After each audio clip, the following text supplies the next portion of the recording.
తిరిగి BCN news కి స్వాగతం. పశ్చిమ గోదావరి జిల్లా వ్యాప్తంగా జూన్ నాటికి టిట్కో గృహాలు లబ్ధిదారులకు అందజేస్తామని హౌసింగ్ శాఖ మేనేజింగ్ డైరెక్టర్ సునీల్ కుమార్ రెడ్డి తెలియజేశారు. తాడేపల్లిగూడెం మండలం ఎల్ అగ్రహారంలో టిట్కో గృహ సముదాయాన్ని మున్సిపల్ కమిషనర్ యేసుబాబుతో కలిసి ఆయన పరిశీలించారు. తాడేపల్లిగూడెంలో మొత్తం 5376 గృహాలకు గాను 4208 గృహాలకు రిజిస్ట్రేషన్లు పూర్తయ్యాయని, పెండింగ్ లో ఉన్న గృహాలకు ఈ నెలాఖరులోపు రిజిస్ట్రేషన్ కంప్లీట్ చేయాలని, పెయింటింగ్ వర్క్ కంప్లీట్ చేయాలని కమిషనర్ను ఆదేశించారు. తాడేపల్లిగూడెంలో సంక్రాంతికి, పాలకొల్లో, భీమవరంలో ఉగాదికి, తణుకులో జూన్ నాటికి టిట్కో గృహాలు అందజేస్తామని ఆయన తెలియజేశారు.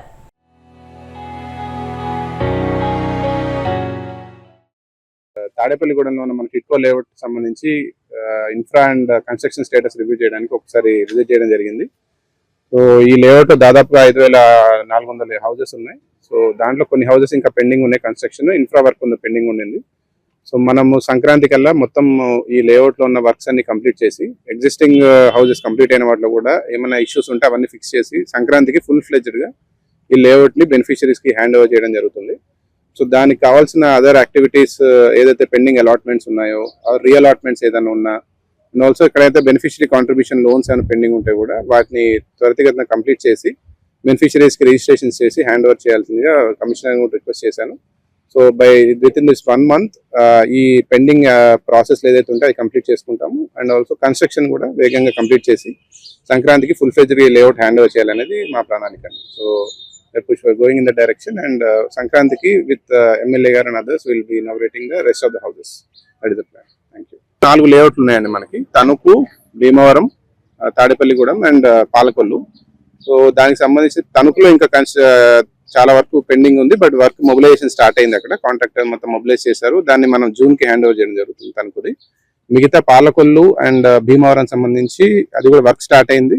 We are planning it to hand over by March. ఉగాదికి హ్యాండ్ ఓవర్ చేయాలనుకుంటున్నాం అది. సో ఈ 4 లేఅవుట్లు by June will be completed. దాంట్లో ఇది మాత్రం మనం సంక్రాంతికి ఇస్తాము. ఇంకో 2 will plan it by March ఉగాదికి, అండ్ లాస్ట్ తణుకు మాత్రం జూన్ కి ప్లానింగ్ ఉంది. So by June I think will be ఈ జిల్లాలో ఉన్న టిట్కో హౌసెస్ అన్ని పూర్తి స్థాయిలో కంప్లీట్ చేయడం జరుగుతుంది. తిరుపతి జిల్లా గూడూరు పట్టణంలోని DRW మహిళా కళాశాలలో విద్యుత్ శాఖ ఆధ్వర్యంలో ఆంధ్రప్రదేశ్ ఇంధన పొదుపు వారోత్సవాలలో భాగంగా ప్రభుత్వ పాఠశాలలో చదువుతున్న 9, 10 తరగతుల విద్యార్థులకు ఇంధన పొదుపుపై క్విజ్ వ్యాసరచన పోటీలు నిర్వహించారు. ఈ సందర్భంగా విద్యుత్ శాఖ ఈఈ నరేందర్ రెడ్డి మాట్లాడుతూ, నేటి పరిస్థితుల్లో ఇంధన పొదుపు ఎంతో అవసరమని, చిన్నతనం నుండే పిల్లలకు అవగాహన పెంచడం కోసం క్విజ్ వ్యాసరచన పోటీలు నిర్వహిస్తున్నామని తెలియజేశారు. డివిజన్ స్థాయిలో ఎంపికైన వారు జిల్లా స్థాయి పోటీల్లో పాల్గొంటారని పేర్కొన్నారు. ఈ కార్యక్రమంలో ఏడీ ప్రసాద్, ఎంఈఓ కాంచన, ఏఈ ఏడుకొండలు, విద్యుత్ శాఖ ఉద్యోగులు పాల్గొన్నారు.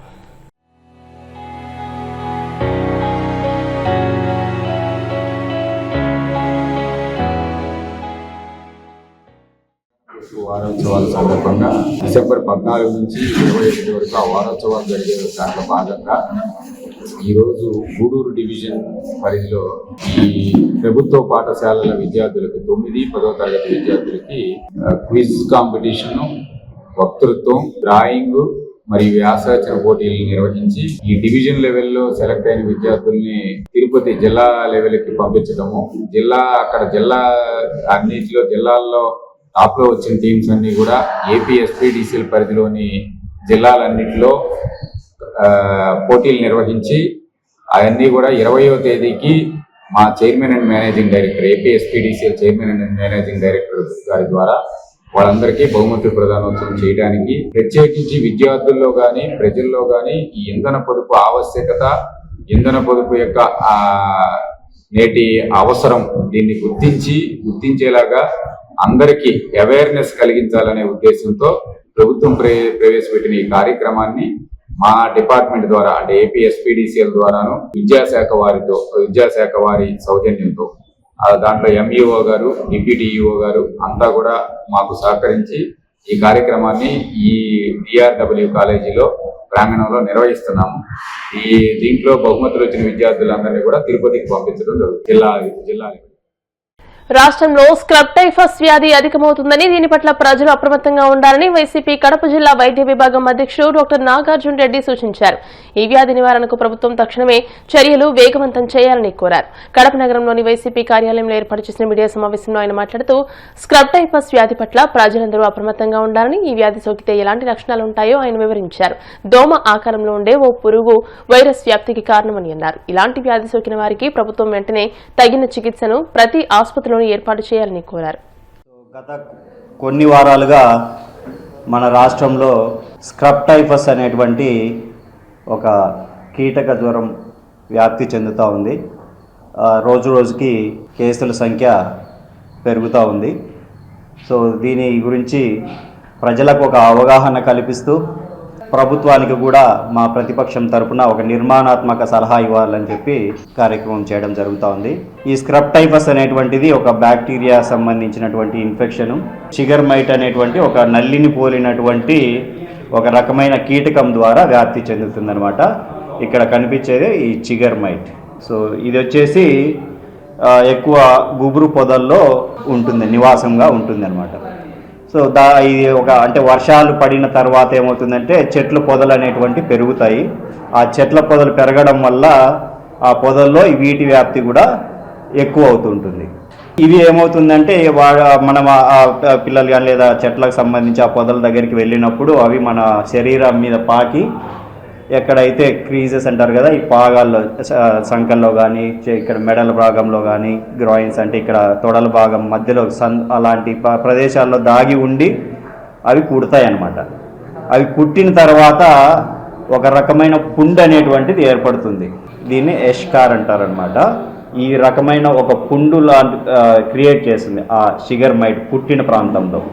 సో అది పుట్టిన తర్వాత ఇంకా అదంతా బ్లడ్ లేక్ స్ప్రెడ్ అయిపోయి దాని జబ్బు వ్యాప్తిని పెంచడం జరుగుతూ ఉంటుంది. సో ఈ జబ్బు లక్షణాలు కూడా చూసుకుంటే పుట్టిన తర్వాత చలితో కూడిన జ్వరం రావడము, విపరీతమైన తలనొప్పి, బాడీ పెయిన్, ఒళ్ళు నొప్పులతో మొదలవుతుంది.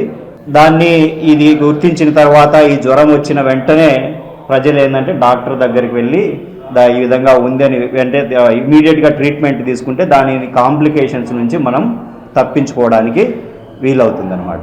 ప్రాణాపాయం ఉన్నటువంటి ప్రమాదకరమైనటువంటి జబ్బే అనమాట. ఏంటంటే శరీరంలో ఉన్నటువంటి అవయవాలన్నిటినీ దెబ్బతీస్తుంది అనమాట. మొదలు పెడితే ఊపిరితిత్తుల్లో నిమోనియాను క్రియేట్ చేయడము, లివర్ని వాపు కలగజేసి హెపటైటిస్ని కలగజేయడము, గుండెని ఇన్ఫెక్షన్ క్రియేట్ చేసి మయోకార్డైటిస్ అనే ప్రమాదకరమైనటువంటి జబ్బుని క్రియేట్ చేయడము, కిడ్నీలు ఫెయిల్ అయ్యే విధంగా చేయడము, మెదడుకు వ్యాప్తి చెంది ఎన్కెఫలైటిస్ అనేటువంటి మెదడు వ్యాపి వ్యాధిని కలిగించడము, అదేవిధంగా రక్తంలో రక్త కణాలను తగ్గించి రక్తం డిఐసి అనేటువంటి ఒక ప్రమాదకరమైనటువంటి జబ్బుకు కారకమయ్యే విధంగా దీని లక్షణాలు అనేటువంటివి ఉంటాయన్నమాట.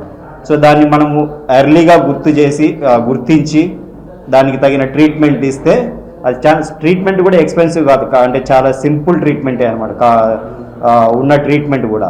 సో ఈ స్టేజ్ దాటిపోతే ఏమవుతుందంటే ఇంకా అవయవాలు దెబ్బతిన్నప్పుడు ఇంకా ఎమర్జెన్సీ సిచ్యువేషన్ వచ్చి ఐసీయూ లాంటి అవసరాలు కూడా ఉంటాయన్నమాట. ఈ జబ్బుకు ఇప్పుడు ప్రజలు తగిన విధంగా వాటిని ఇప్పుడు చెప్పిన లక్షణాలు ఉన్నాం.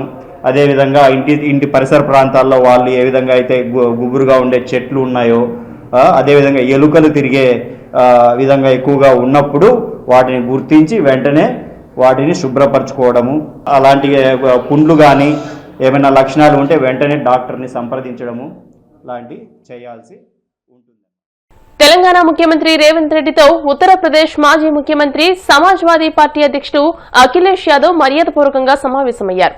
హైదరాబాద్ నగర పర్యటనలో ఉన్న అఖిలేష్ యాదవ్ జూబ్లీహిల్స్ లోని ముఖ్యమంత్రి నివాసంలో ఆయనతో భేటీ అయ్యారు. రాష్ట్రంలో అమలవుతున్న సంక్షేమ పథకాలు, అభివృద్ది కార్యక్రమాల గురించి అఖిలేష్ యాదవ్ కు ముఖ్యమంత్రి రేవంత్ రెడ్డి వివరించారు. ఈ సమావేశంలో రాజ్యసభ సభ్యుడు అనిల్ కుమార్ యాదవ్, మాజీ ఎంపీ అంజన్ కుమార్ యాదవ్, రామగుండం ఎమ్మెల్యే రాజ్ ఠాకూర్, కాంగ్రెస్ నేత రోహిన్ రెడ్డి తదితరులు పాల్గొన్నారు.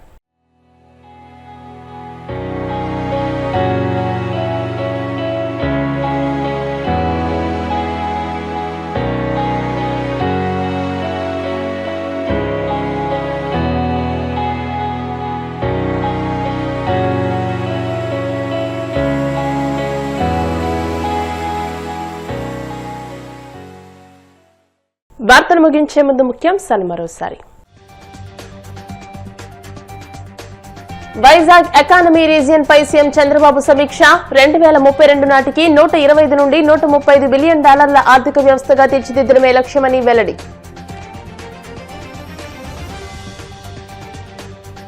వరల్డ్ కప్ గెలిచిన భారత అందుల మహిళల క్రికెట్ జట్టుకు డిప్యూటీ సీఎం పవన్ కళ్యాణ్ ఘన సత్కారం.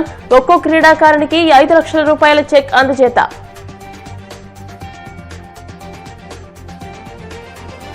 సైబర్ నెట్ కేసు మూసివేత. చంద్రబాబు అధికార దుర్వినియోగానికి పరాకాష్ట. తీవ్ర స్థాయిలో విమర్శలు గుప్పించిన వైఎస్ఆర్టీయూసీ రాష్ట్ర అధ్యక్షుడు గౌతమ్ రెడ్డి. తెలంగాణ ముఖ్యమంత్రి రేవంత్ రెడ్డిని కలిసిన యూపీ మాజీ సీఎం అఖిలేష్ యాదవ్. రాష్ట్రంలో అమలవుతున్న సంక్షేమ పథకాలు, అభివృద్ధి కార్యక్రమాల గురించి చర్చ. ఈ వార్తలు ఇంతటితో సమాప్తం. మరిన్ని వార్తల కోసం BCN digital YouTube channel, Facebook page ని ఫాలో అవ్వండి. అప్డేటెడ్ వార్తల కోసం ప్లీజ్ సబ్స్క్రైబ్.